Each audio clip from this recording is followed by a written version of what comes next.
see the next one. A particle of mass m moving with in the x direction with a speed of 2v. So it is moving along the x-axis, so is hit by another particle of mass 2m, so which is moving along in the y direction with the speed of v.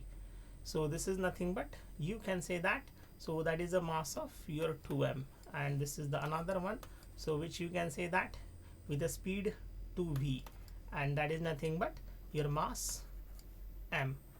So if the collision is perfectly inelastic, the percentage loss in the energy during the collision is close to how much? So we have to find how much loss of the energy over here. So I know that m1 u1 bar plus m2 u2 bar is equals to, again you can say that, so that is a m1 plus m2 into v bar. So again you can say that, so let's say the first particle, so this is m, again we can say that, so this is a 2vi cap plus then this is nothing but your 2m v into, obviously that is moving along j cap. So you can say that, so the direction is your j cap. Again this is obviously m plus 2m, so this is the 3m, so this is nothing but v bar. So this again mm get cancelled, so that is what we can say for this particular case. Then the next thing we can say for this particular case, so this is a 2vi cap, again further I can say, so this is nothing but your 2vj cap, fine. And again I can say further, so this is 3v bar. Then further again you can take what you can take common for this particular case over here. So even you can say that, so let's say this is the velocity that after collision, so that is nothing but, you can say perfectly inelastic, so they will move as a single unit over here. So even you can take that, so this is 2v upon 3, and in bracket you can say that obviously, so this is your I cap plus j cap, and this is nothing but your vf bar. So this is how you can write it down. Even if I want to write it down the magnitude, so this is 2v by 3, and this is again root 2. So this is the magnitude of your final velocity. So this is 2 root 2 v upon 3. So this is your final velocity, magnitude of your final velocity. Then the next thing, even we can find the percentage loss in the energy. So what is the initial kinetic energy? So initial kinetic energy you have to find, so which is half m1 u1 square plus half your m2 u2 square. So if I just do these calculations over here, so for this particular case, so first far that is nothing but the mass, yeah, so that is nothing but m, and again initial velocity is 2v, so you can say that obviously this is nothing but 4v square. Again you can say that, so this is a half, so this is nothing but your 2m, and again you can say further, so this is your v square. So that is how we can just write it down. So finally then what I can say for this particular case, so this is your 2mv square, so this is nothing but your 2mv square plus mv square, so obviously that is nothing but your 3mv square.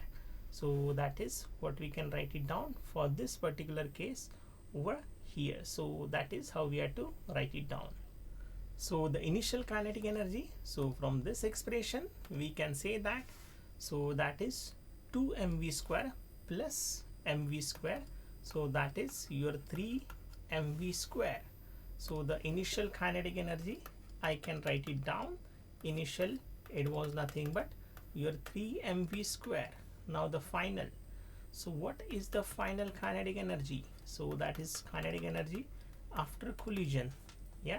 So again for that your half m plus 2m, and again v already we had just calculated, so that you can say 4v square upon 9.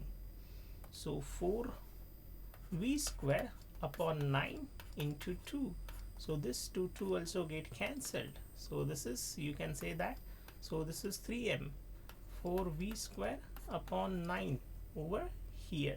So this is again 3 3s are 9, so this is 4m v square upon 3.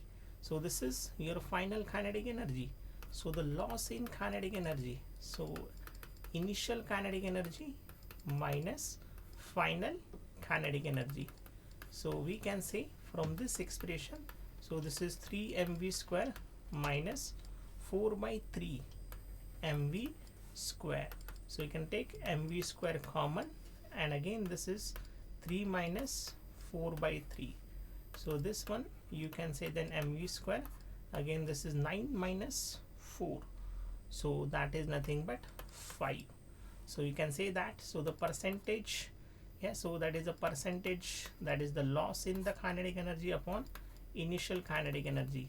So that is, you can say the percentage for you. So that is loss is mv square into 5 by 3, and again divided by initially was 3 mv square into 100. So this mv square get cancelled, and again this is 5 by 9 into 100. Yeah, fine. So definitely you can say that. So for this particular case, so this is 0.56 into 100, so which is 56%.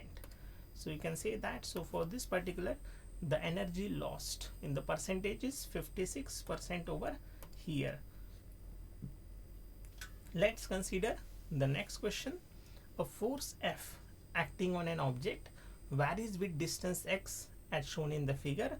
The force is in Newton and x is in meter. So the work done by the force in moving the object from x is equals to 0 to x is equals to 6. So I know that, so the work done is nothing but simple, the force into displacement.